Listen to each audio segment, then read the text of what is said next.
औज़ुबिल्लाहिमिनश्शैतानिर्रजीम बिस्मिल्लाहिर्रहमानिर्रहीम। अस्सलाम वालेकुम, मेरा नाम अर्शमंद उस्मान है। आज की इस वीडियो में आपको गौहर पब्लिशर की जानिब से खुशामदीद कहती हूँ। हमारा स्लोगन है redefining the geography of education through digital resources for conceptual learning. आज हम Gauhar skill up series Urdu जमात अव्वल का सबक नंबर 7 खोलेंगे। वहाँ पर मौजूद उन्वान सेहत और सफाई के मुतालिक मश्क को हल करेंगे। सवाल नंबर 1, दिए गए अल्फाज के मानी समझें और जुबानी जुमलों में इस्तेमाल करें। पहला लफ्ज है पार, इसका मानी है सैर के लिए बनाई गई जगह। इसको जुमले में यूं इस्तेमाल किया जा सकता है, हम सैर करने के लिए पार्क गए। अगला लफ्ज है चटाई, मानी है इसका दरी।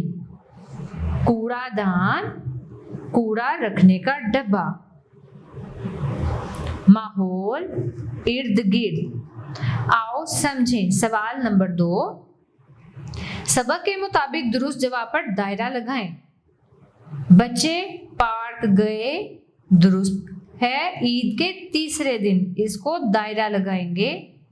अगला जुमला है सफाई करके बच्चों ने क्या किया, हाथ धोए।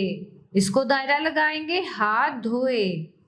अगला जुमला देखिए, माहौल के साथ जरूरी है जिस्म की सफाई। माहौल की सफाई के साथ जरूरी है जिस्म की सफाई। सवाल नंबर 3, सवालों के जवाब लिखें। पहला सवाल है अब्बू ने बच्चों से क्या वादा किया हुआ था। इसका जवाब है अब्बू ने बच्चों को पार्क ले जाने का वादा किया था। अगला सवाल, चटाई बिछाने से पहले इन लोगों ने क्या किया। चटाई बिछाने से पहले सब ने मिलकर जगह को साफ किया। अगला सवाल, सफाई करके कूड़ा कहाँ डाला गया। जी हाँ, इसका जवाब है सफाई करके कूड़ा कूड़ेदान में डाला गया। अगला सवाल देखिए, हाथों को साफ रखना क्यों जरूरी है। इसका जवाब है हाथों को साफ रखना इसलिए जरूरी है क्योंकि गंदे हाथ मुंह, नाक और आंखों को लग सकते हैं, जिससे जरासीम हमें बीमार कर सकते हैं। अगला सवाल है दांत साफ ना करें तो क्या होगा। अगर दांतों को साफ ना करें तो दांतों में फंसे छोटे टुकड़े गल सड़कर पेट में जाने से बीमारी फैल सकती है। आओ बात करें। सवाल नंबर 4, अपने रोजाना सफाई के मामूलात का कमरा जमात में जुबानी इजहार करें। जैसा कि आप अपने कमरे को कैसे साफ करते हैं, आप अपनी अम्मी के साथ घर में क्या मदद करते हैं।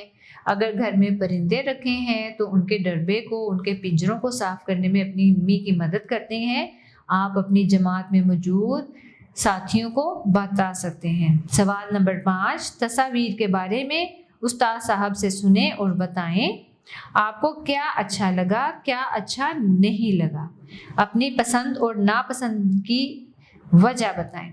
आपको बहुत खूबसूरत तस्वीर दिखाई गई है जिसमें खूबसूरत फूल हैं, प्यारा सा पार्क है और जिसको देख के बहुत तरोताज़गी महसूस होती है। जबकि दूसरी तस्वीर में एक बहुत ही गंदी जगह की तस्वीर है, घरों के बाहर कूड़ादान नहीं मौजूद और लोगों ने कूड़ा जो है वो एक जगह पर फेंक दिया है जिससे बहुत ज़्यादा गंदगी नज़र आ रही है।